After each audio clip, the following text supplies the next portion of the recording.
अरे बच्चों, स्वागत है आप लोग का हमारे चैनल एच जी अकेडमी। बच्चों, आज हम देखेंगे कक्षा 12वीं भौतिक विज्ञान का आपका एक बढ़िया सा वायरल पेपर, जिसमें जितने भी प्रश्न बताए जाएंगे आपको सभी महत्वपूर्ण प्रश्न होंगे। तो सभी प्रश्नों को आप लोग एकदम ध्यानपूर्वक देखिएगा। तो आप लोग शुरुआत करेंगे सेक्शन ए यानी खंड अ से, जिसमें आपके होंगे 6 बहुविकल्पी प्रश्न। तो पहला प्रश्न पूछा है, किसी भौतिक राशि के मात्रक वोल्ट प्रति मीटर तथा न्यूटन प्रति कूलम दोनों ही है। भौतिक राशि है यानी वह कौन सी आपकी भौतिक राशि है जिसके मात्रक आपके वोल्ट प्रति मीटर भी हैं तथा न्यूटन प्रति कूलम यानी दोनों ही हैं। तो भौतिक राशि आपसे पूछा है। पहला ऑप्शन दिया है विभवांतर, दूसरा वैद्युत फ्लक्स, तीसरा वैद्युत क्षेत्र की तीव्रता और चौथा इनमें से कोई नहीं। तो प्यारे बच्चों, आपको बता दें, हमने आपको पहले भी बताया है कि आपका जो है विद्युत क्षेत्र की तीव्रता, इसके दोनों मात्रक होते हैं, यानी कि वोल्ट प्रति मीटर भी होता है और आपके न्यूटन प्रति कूलम भी होता है, यानी कि आपका तीसरा ऑप्शन एकदम सही होगा। अगला प्रश्न है, किसी शुद्ध प्रतिरोधक प्रत्यावर्ती परिपथ में विभव एवं धारा में कलांतर होता है। यानी आपका किसी शुद्ध प्रत्यावर्ती परिपथ में विभव एवं धारा में आपका कलांतर कितना होता है। पहला ऑप्शन दिया है पाई, दूसरा में पाई बटे 2, तीसरा में 3 पाई बटे 2 और चौथा में 0। तो आपका किसी शुद्ध प्रत्यावर्ती परिपथ में विभव एवं धारा में जो कलांतर आपका होता है प्यारे बच्चों 0 होता है, यानी कि आपका चौथा वाला ऑप्शन एकदम सही है। अब अगला वाला प्रश्न है, पीएन डायोड के पी सिरे को पृथ्वी से जोड़ दिया गया है। डायोड के एन सिरों पर -2.2 वोल्ट का विभव लगाने पर डायोड में आपका चालन होगा, यानी कि पहला वाला ऑप्शन एकदम सही है। ग में प्रश्न दिया है, यम1 एवं यम2 द्रव्यमान के दो नाभिक संलयन कर यम द्रव्यमान का एक नाभिक बनाते हैं। इस प्रक्रिया में ऊर्जा भी उत्सर्जित होती है। इस संदर्भ में सही संबंध होगा। तो आपका इस संदर्भ में जो सही संबंध होगा, यम1 + यम2 इज ग्रेटर देन यम, यानी कि आपका जो दूसरा वाला ऑप्शन दिया एकदम सही होगा। अगला क्वेश्चन है, फोटान की गतिज ऊर्जा का सूत्र है, यानी कि फोटान के गतिज द्रव्यमान का सूत्र है। माफ करिए, आपके फोटान के गतिज द्रव्यमान का आपसे सूत्र पूछा है। तो फोटान के गतिज द्रव्यमान का जो आपका सूत्र होता है H/c लेंटा होता है, यानी कि आपका चौथा वाला ऑप्शन जो दिया एकदम सही होगा। अब अगला यानी च वाला प्रश्न है कि एक खोखले धात्विक गोले पर 10 कूलम आवेश है। गोले की त्रिज्या 5 सेंटीमीटर है। धातु के गोले के भीतर वैद्युत क्षेत्र होगा। तो आपका धातु के गोले के भीतर जो वैद्युत क्षेत्र होगा 0 होगा, यानी कि पहला वाला ऑप्शन एकदम सही है। अब देखेंगे आपका खंड व यानी सेक्शन बी, और इसमें आपके दूसरे में 6 प्रश्न होंगे और प्रत्येक 1-1 नंबर के होंगे। तो पहला प्रश्न है, क में वाहनों में पश्चदर्शी दर्पण के रूप में प्रयुक्त दर्पण का नाम लिखिए। यानी कि वाहनों में आपके पश्चदर्शी दर्पण के रूप में प्रयुक्त दर्पण जो होता है कौन सा होता है, आपको उसके नाम लिखने हैं। तो वाहनों में पश्चदर्शी दर्पण के रूप में आपका जो प्रयुक्त दर्पण होता है प्यारे बच्चों, उत्तल दर्पण होता है। यानी आपका जो सही उत्तर होगा कि वाहनों में प्रयुक्त दर्पण पश्चदर्शी दर्पण के रूप में उत्तल दर्पण होता है। अगला है, किसी प्रकाश संदेही सतह के कार्यफलन का अर्थ समझाइए। यानी किसी प्रकाश संवेदी सतह के कार्यफलन का अर्थ आपसे पूछा है। तो आपका क्या होता है कार्यफलन, किसी धातु की सतह से प्रकाश इलेक्ट्रॉन को उत्सर्जित करने के लिए आवश्यक न्यूनतम ऊर्जा उस धातु के लिए जो है कार्यफलन कहलाती है। अगला है, नाभिक के आकार तथा द्रव्यमान संख्या के बीच संबंध लिखिए। तो नाभिक के आकार तथा द्रव्यमान संख्या के बीच आपका जो संबंध होगा यही होगा, R = R0 1 की पावर 1/3 हो जाएगा। घ वाला प्रश्न है, किलोवाट घंटा किस राशि का मात्रक है। 1 किलोवाट घंटा में कितने जूल होते हैं। यानी आपका जो किलोवाट घंटा है वो किस राशि का मात्रक होता है और 1 किलोवाट घंटा में कितने जूल होते हैं, ये आपसे पूछा है। तो किलोवाट घंटा जो है किस राशि का मात्रक है, तो ऊर्जा का है। और आपके 1 किलोवाट घंटा में कितने जूल होते हैं, तो 3.6 × 10⁶ जूल होता है। अगला है, किसी आवेशित छड़ के निकट एक अनावेशित छड़ रख दिया जाता है। आवेशित छड़ के विभव पर इसका क्या प्रभाव पड़ेगा। तो आवेशित छड़ का जो विभव है वो घट जाएगा। अगला है, सीधे धारावाही चालक के तार के कारण उत्पन्न चुंबकीय क्षेत्र रेखाओं को प्रदर्शित कीजिए। और बहुत ही महत्वपूर्ण प्रश्न है, इसको फिगर के माध्यम से आपको प्रदर्शित करना पड़ेगा। अब आगे आपका सेक्शन सी यानी खंड स, और इसमें आपके 2-2 नंबर के प्रश्न होंगे। पहला है, धारामापी की सुग्राह्यता को परिभाषित कीजिए। हम इसमें कैसे वृद्धि कर सकते हैं, यानी धारामापी की सुग्राह्यता का आपसे परिभाषा पूछा है और इसमें यानी धारामापी की सुग्राह्यता में हम वृद्धि कैसे कर सकते हैं इसको आपको बताना है। अगला है, प्रत्यावर्ती परिपथों में शक्ति गुणांक एवं वाटहीन धारा के अर्थ समझाइए। यानी आपका प्रत्यावर्ती परिपथों में जो आपके शक्ति गुणांक एवं वाटहीन धारा होते हैं इसके आपको क्या पूछा है, अर्थ समझाने के लिए बोला है। अगला प्रश्न है, वैद्युत चुंबकीय तरंग में विद्युत क्षेत्र, और आपको एक समीकरण दिया है, तरंग के तरंग दर का मान तथा चुंबकीय क्षेत्र का समीकरण प्राप्त करने के लिए बोला है।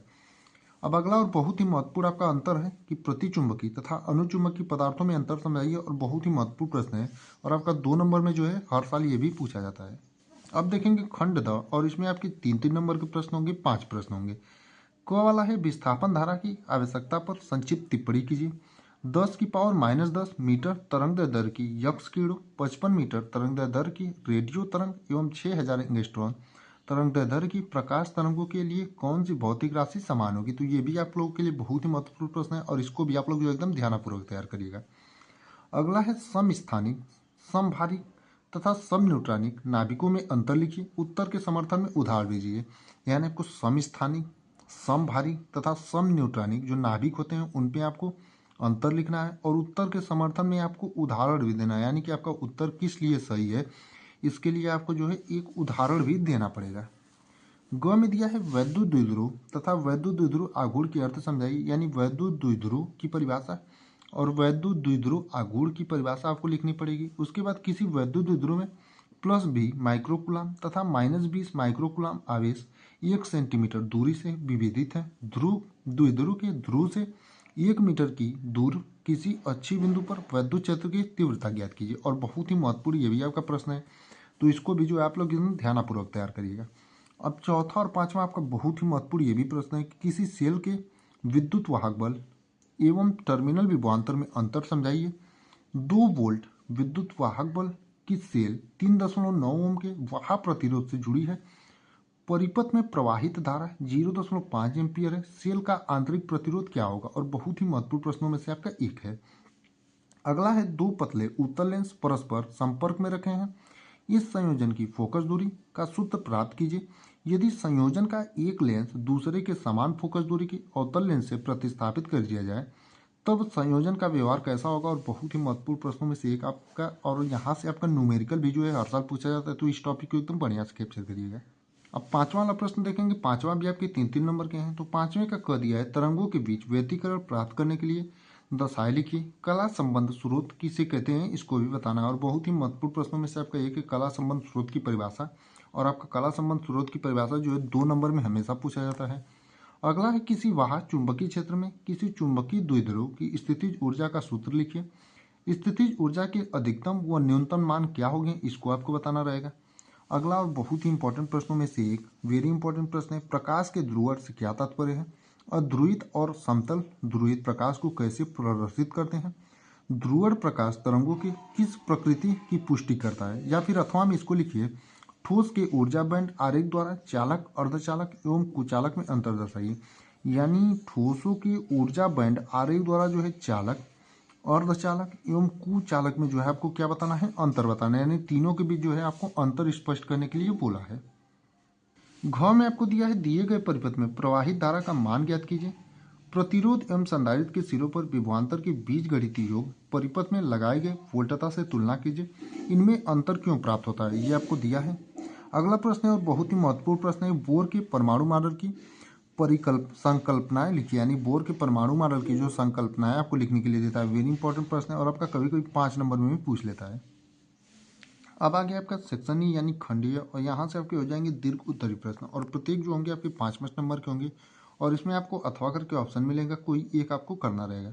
जैसे छठा में परावैद्युत पदार्थ क्या होते हैं। किसी माध्यम को विद्युत धारशीलता तथा सापेक्ष विद्युतशीलता को परिभाषित कीजिए तथा दोनों के बीच संबंध ज्ञात कीजिए। और बहुत ही महत्वपूर्ण प्रश्नों में से आपका एक है कि किसी माध्यम की विद्युत धारणशीलता तथा सापेक्ष विद्युतशीलता को परिभाषित कीजिए तथा दोनों के बीच संबंध स्थापित कीजिए। या फिर अथवा में इसको किसी करिए किसी चालक में इलेक्ट्रॉन के अपवाह वेग तथा विद्युत धारा में संबंध स्थापित कीजिए। किसी चालक तार की लंबाई 3 मीटर तथा इसमें प्रयुक्त मुक्त इलेक्ट्रॉन घनत्व 8.5 गुणे 10⁻28 मीटर की पावर -3 है। तार के एक सिरे से दूसरे सिरे तक अपवाह करने में इलेक्ट्रॉन कितना समय लेगा। तार के अनुप्रस्थ कात 2.0 गुणे 10⁻6 मीटर स्क्वायर तथा इसमें प्रवाहित धारा 3.0 एम्पियर है। दोनों में से कोई आपको एक करना रहेगा। सातवां वाला देखेंगे तो दिया है एक समान चुंबकीय क्षेत्र में गतिमान आवेश पर लगने वाले बल के परिणाम एवं दिशा की विवेचना कीजिए।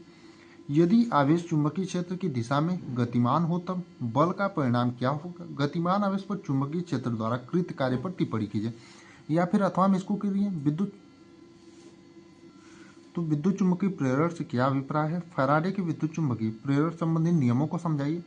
एक वृत्ताकार कुंडली की त्रिज्या 10 सेंटीमीटर, प्रतिरोध 2 ओम तथा इसमें फेरों की संख्या 500 है।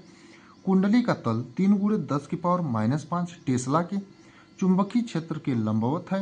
अपने लंबवत अक्ष की परितः कुंडली 0.25 सेकंड में 180 डिग्री घूम जाती है।